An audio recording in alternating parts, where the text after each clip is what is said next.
تاریخ کے سب سے مشہور بحری جہاز کو تعمیر ہونے میں 3 سال لگے اور اس کو ڈوبنے میں 3 گھنٹے سے بھی کم لگے۔ جی ہاں، آج ہم جس بحری جہاز کی بات کر رہے ہیں اس کا نام ٹائٹینک ہے۔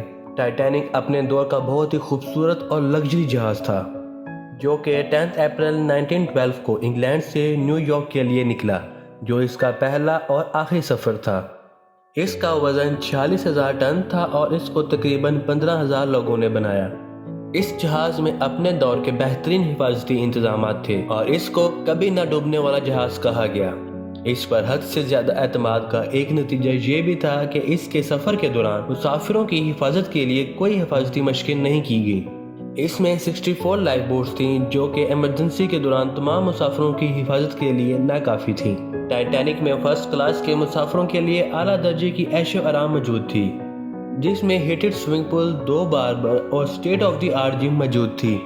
اس وقت ٹائٹینک کی قیمت $7.5 ملین تھی، جو کہ آج کے $400 ملین سے زیادہ بنتی ہے۔ اب 100 سال بعد ٹائٹینک اٹلانٹک اوشن میں 12,000 فیٹ کی گہرائی میں چھپا ہوا ہے۔ ٹائٹینک 14 اپریل 1912 کو آئس برگ کے ایک علاقے میں داخل ہوئی۔ آگے جانے والے جہازوں نے ٹائٹینک کے کیپٹن ایڈورڈ جان سمتھ کو 6 وارننگ میسج بھی بھیجے۔ اس کے باوجود بھی کیپٹن نے جہاز کی رفتار کو کم نہیں کیا بلکہ اس کو جنوب کی طرف موڑ دیا۔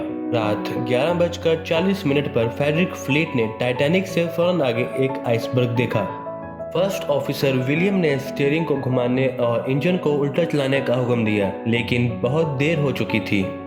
تب تک ٹائٹینک کی سٹار بورڈ سائڈ برگ سے ٹکرا گئی تھی، جس سے جہاز کے 6 کمپارٹمنٹس کی سیل ٹوٹ گئی اور جہاز میں پانی بھرنا شروع ہو گیا۔ ٹائٹینک کے اگلے حصے نے پہلے ڈوبنا شروع کیا، اس سے پانی ایک کمپارٹمنٹ سے دوسرے کمپارٹمنٹ میں داخل ہونے لگ گیا۔ ٹائٹینک پر سوار افراد ایسی صورتحال کے لیے تیار نہیں تھے کیونکہ ان کے حساب سے یہ جہاز کبھی نہیں ڈوب سکتا۔ ٹائٹینک کے پاس زیادہ لائف بوٹس نہیں تھی تو پروٹوکول کے حساب سے پہلے عورتوں اور بچوں کو بھیجا گیا۔ صبح کے 2:10 اور 2:15 کے درمیان ٹائٹینک کے آئس برگ سے ٹکرانے کے تقریباً 2.5 گھنٹے بعد جہاز کے ڈوبنے کی رفتار اچانک بڑھ گئی کیونکہ جہاز کا ڈیک پانی کے اندر ڈوب گیا تھا۔ جن لوگوں کو تیرنا آتا تھا وہ پانی میں جانے کے چند منٹوں کے اندر ہی ہائپوتھرمیا سے مر گئے کیونکہ پانی کا ٹمپریچر -2 ڈگری سینٹی گریڈ تھا۔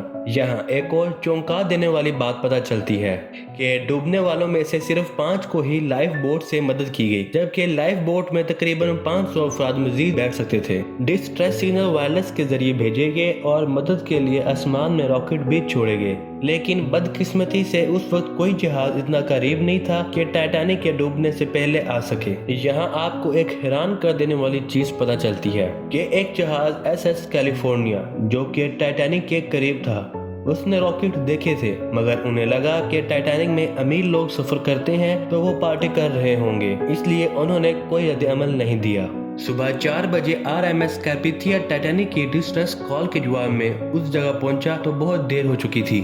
تقریباً 710 لوگ اس آفت سے بچ گئے تھے اور انہیں کارپیتھیا کے ذریعے ٹائٹینک کی منزل نیو یارک تک پہنچا دیا گیا، جبکہ کم سے کم 1500 لوگ اپنی جان سے گئے تھے۔